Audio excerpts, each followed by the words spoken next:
Hello. Thought we'd put a few videos online here that might give you some extra material to study. I'm on page 256 doing problem 14, which is x cubed minus 3x plus 5. And the goal is to sketch this. And we're going to do that by finding critical points. We're going to find intervals where it's increasing and decreasing. We're going to find max and min, and also inflection points, and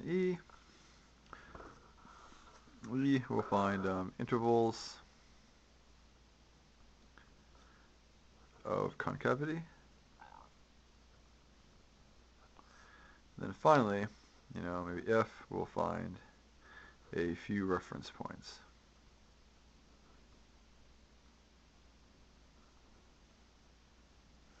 Okay, so let's start. We're going to start off by taking the derivative. So y prime equals 3x squared minus 3.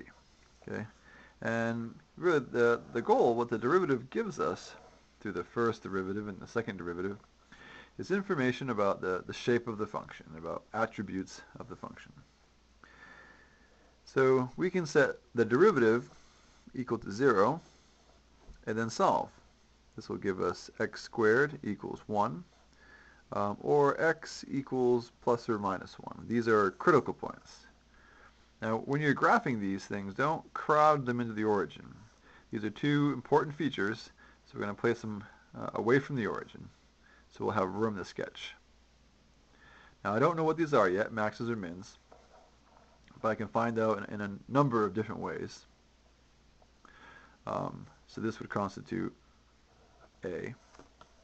If I want to find out what these are, I can use the first derivative test or the second derivative test.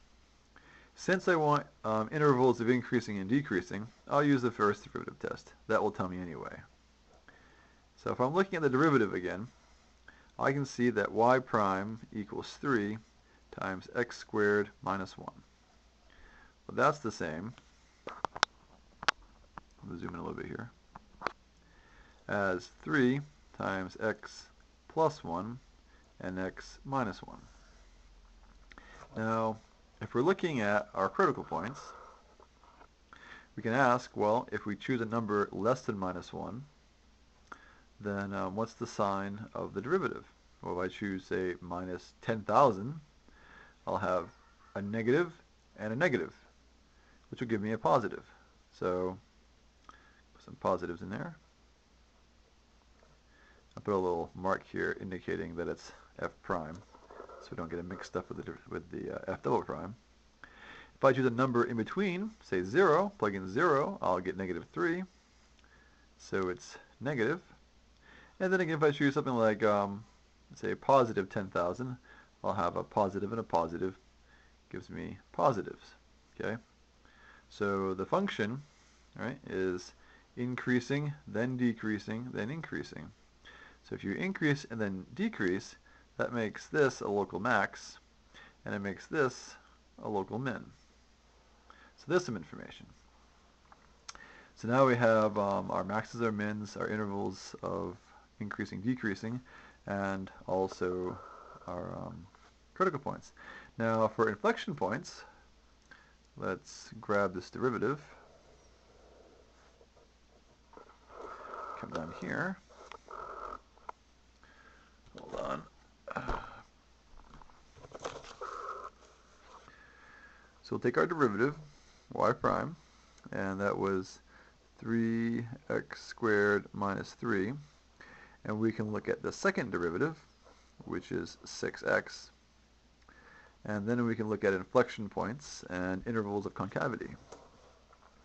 If we set this equal to 0 and we solve, we get x equals 0, so that's an inflection point, right? And it's an inflection point because this changes sign as you go from one side of 0 to the other. In particular, if we look at the origin, this is where we have our inflection point. Right? It's IP I wrote. If x is negative, so f double prime, so if x is negative, f double prime is negative, so this would be concave down, and if x is positive, f double prime is positive. So let's put this information together. Negative means concave down, or some sort of shape like that. Positive means concave up. Here, though, remember that we have some increasing and decreasing. It's going uphill here, it's going downhill here, and it's going uphill here. Okay? So how can we make this connect together?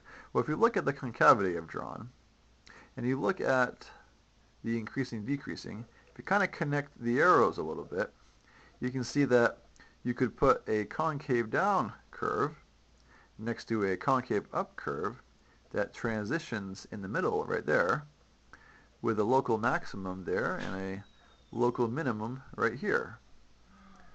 Now to figure out roughly where this function is, we can get a couple of reference points just so we can do a really nice job. So I'll start over again. Okay. Again, we've got our -1, our +1. Now the original function, if you look back up here, was x cubed minus 3x plus 5. So minus 3x plus 5. So the y-intercept is at 5. Again, notice that this isn't to scale, and that's okay. I can make my y-axis more compact than my x-axis, just like you can in your calculator. You can set your own window. So there's 5. If I look at y of 1, just to find out where that minimum occurs, I'll get 1 minus 3 plus 5. That'll give 2 plus 3 is 2 plus 1 is 3. So that'll be maybe about here. Okay. If I plug in -1, I'll get -1 plus 3 plus 5. That's 8. Take away 1 is 7. That's a little further up. And then I can stitch together the two curves. Yeah? Go ahead and go pick up. Okay. I'm Sarah. taping. And so we have our two curves with our minimum and our maximum and our inflection point. Okay, so there's the information all put together. Now, don't forget, you've got these calculators, and they are very useful. So check your work. All right, so I'm going to zoom out a little bit.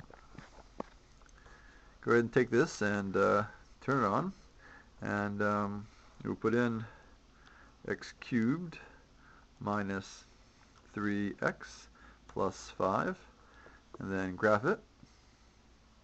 Okay, and if you look at the two graphs side by side, they'll look a little different. Sorry for the motion sickness there.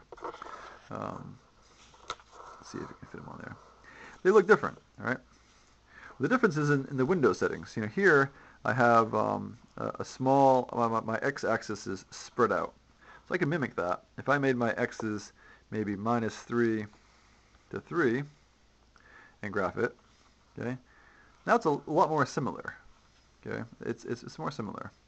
So keep that in mind when you're graphing this and checking your work, that your calculator defaults to a standard window every time. And when you're graphing, you shouldn't. You should graph to give the best view and the most information.